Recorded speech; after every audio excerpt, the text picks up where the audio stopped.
Hi guys! Eto nga ang mga ganap namin dito sa probinsya. Every time na umuwi kami dito sa probinsya, ang unang ginagawa namin ay ang pagbisita dito sa lolo namin. At eto nga pala si Lolo Dading guys, tatay siya ni Papa at ang kasama niya naman dyan sa bahay ay ang dalawa kong tito, si Uncle Michael tsaka si Uncle Nunoy. Ang bilis nga lang talaga ng panahon guys, no? Kung dati, paghalin ko, medyo mabubaskog pa si Lolo pero makon medyo mahina-hinaon nga ni si Lolo, dala na rin siguro ng katandaan. Anyway, after nga naming magkwentuhan at magkamustahan dyan kay Lolo Dading, ay umuwi na rin kami at eto nga nadatna namin si Lola Yuning na nagluluto na rin ng ulam namin pang tanghalian. At eto nga munggo ang ulam namin. Maya-maya nga lang ay dumating din itong mga mag-i-install ng internet connection dito sa bahay namin. At nagulat pa nga ako dito dahil nag-inquire pala ang kapatid ko dito sa Converge para makabitan ng internet connection itong bahay na to. Napagkabida-bida, bugtuo man mo kanahin doon na kay mama.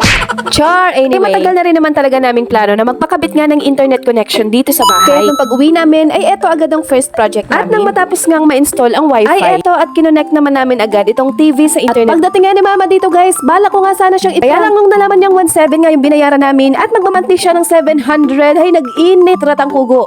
Sinana panganay ka mon hay. Agoy.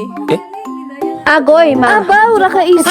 At eto na nga ba ang sinasabi ko guys, bugto ring pagtubo. Anyway, at eto naman si Lola at ini-enjoy ang pag-YouTube. At dahil undas nga ngayon ay kahit papaano, meron tayong konting handa. At eto nga at bumalik kami doon kay Lolo para humingi ng mga buko. Dahil nga gagawa kami ngayon ng biko at magbubuko salad na rin kami. At sinasabi ko nga sa inyo guys na ang pamilya namin kahit small occasions ay sineselebrate talaga namin. Kahit hindi man karamihan ng handa, basta salo-salo at sama-sama ay goods na. At eto nga ang kagandahan dito sa probinsya kasi hindi mo na kailangan gumastos pa ng malaki para bumili pa ng mga buko. Doon kasi sa Manila guys, sobrang mamahal ng mga buko, 35 pesos isang piraso. Ay Diyos ko, niyog pa lang nagpanghuya kagun. At buti na nga lang talaga guys at libre lang namin nakuha itong buko. Dito din kasi guys ay maraming tanim na puno ng niyog si Lolo. Dahil dati guys sa Lolo nga rahay ga pananggot. At alam nyo ba guys dati, every time nga magpananggot si Lolo, sigidas man na ng kilinanta. Alas 5 pa lang ng umaga maririnig mo na ang kanta niya. Ay syempre guys, kabaskog, igtupay mo sa ibabaw siya talaga nagsisilbing alarm clock namin noon. Tapos dati guys, since mananggitingan ni si Lolo, ang dami talagang stock na tuba, like galon-galon. Wow. Tapos binibenta din naman nila yun. Tapos ang daming bumibili noon kasi dati alam nyo ba guys, hindi pa masyadong nauuso yung pag-inom ng hard, like mga gin, tanduay,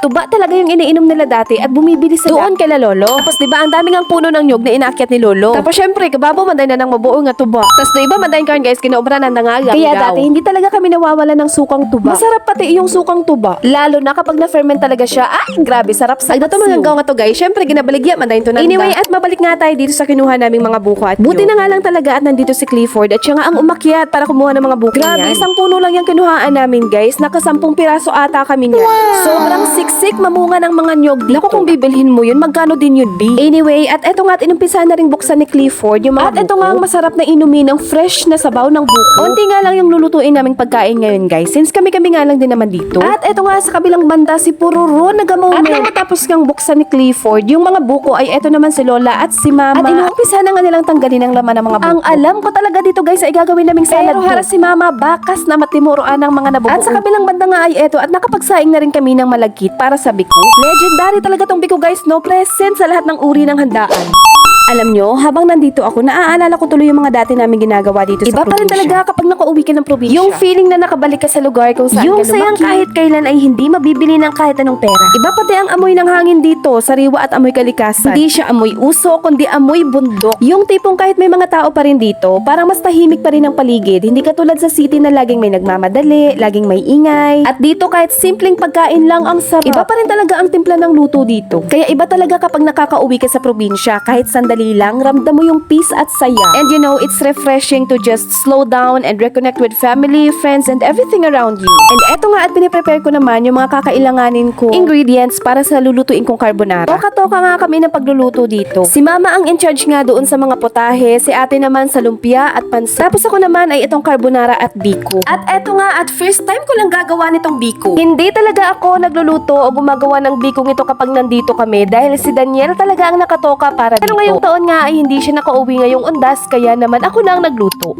At dito naman nga sa kabilang banda ay eto naman si Mama at inaayos na ang mga bulaklak na dadalhin namin sa sementeryo. At dahil nga wala kaming nabiling floral foam, ay itong puno ng saging nga ang ginamit namin. And fast forward nga ay nandito na rin kami sa sementeryo. Una nga naming dinalaw dito ang puntod ni Papa at ni Lola. At pagdating nga namin dito ay may mga nakasindi ng kandila, may mga dumalaw na rin sa kanila. At after nga namin dito kay Papa at kay Lola ay eto at dumiretso naman kami kay Lolo. Hapon na nga kami dumalaw dito dahil ang init din talaga pagtanghali. At dito nga pala nakalibing si Lolo Balad sa New Washington Cemetery. At pagtapos nga naman naming dumalaw doon kay Lolo ay eto naman na dumiretso kami sa puntod ni Uncle Joseph. At fast forward nga ay eto at nakauwi na rin kami ng bahay. Eto at maghahatid muna kami ng pagkain sa mga tito at lolo namin. And kandila time! At tuwing alas 6 nga ng gabi kapag gantong undas ay eto at magsisindi kami ng kandila. Isa rin ito sa mga namimiss ko talagang gawin dito. Hindi ko nga alam dati kung bakit ba nagsisindi ng kandila sa paligid ng bahay tuwing undas. Ang dami ngang explanation tungkol dito. Pero pagsisindi nga ng kandila lalo na sa paligid ng bahay ay bilang simbolo ng pag-alala at paggalang sa mga mahal nating yumao. At naniniwala nga ang marami na ang apoy daw ng kandila ay nagiging gabay para sa mga kaluluwa upang sila ay makabalik o magdala ng liwanag sa kanilang daan sa kabilang buhay. To all the souls and saints up there,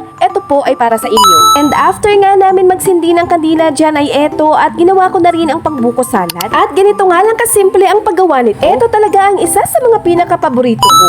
And it's time nga to prepare our simple handaan para sa family and mga bisita namin, both visible and invisible. Chari. Nakakatuwa nga every undas, no? Kasi isipin nyo yun, kahit gano'n man tayo kabisi, ay nagkakaroon pa rin tayo ng panahon at time na magkita. At eto nga si Mama, si Auntie Mian at si Lola, may pasayaw-sayaw pa. At minsan nga lang din talaga namin makitang sumayaw yang si Lola, ba naman? La, sige la, birahi. At kasama nga pala namin dito guys, si Auntie Mian, isa ko pang tita kapatid ni Mama. At kakarating lang din niya niya. At nang matapos na nga ako sa ginagawa kong salad, ay ito naman at pinataste test ko naman itong si Lola para mas madagdagan ng energy. At kung energy lang ang labanan, ay hindi talaga magpapaawat itong si Auntie Mian, nilalaban ko talaga ito, B. Ay, abaw, Perti. Laban na laban talaga itong si Auntie Mian. And that's it for today's special Undas vlog. Salamat sa pagsama sa akin at sa pamilya ko today. Remember to keep your loved ones in your heart every day, not just during Undas. Stay blessed and keep spreading love para sa mga mahal natin, both here and up there. Bye!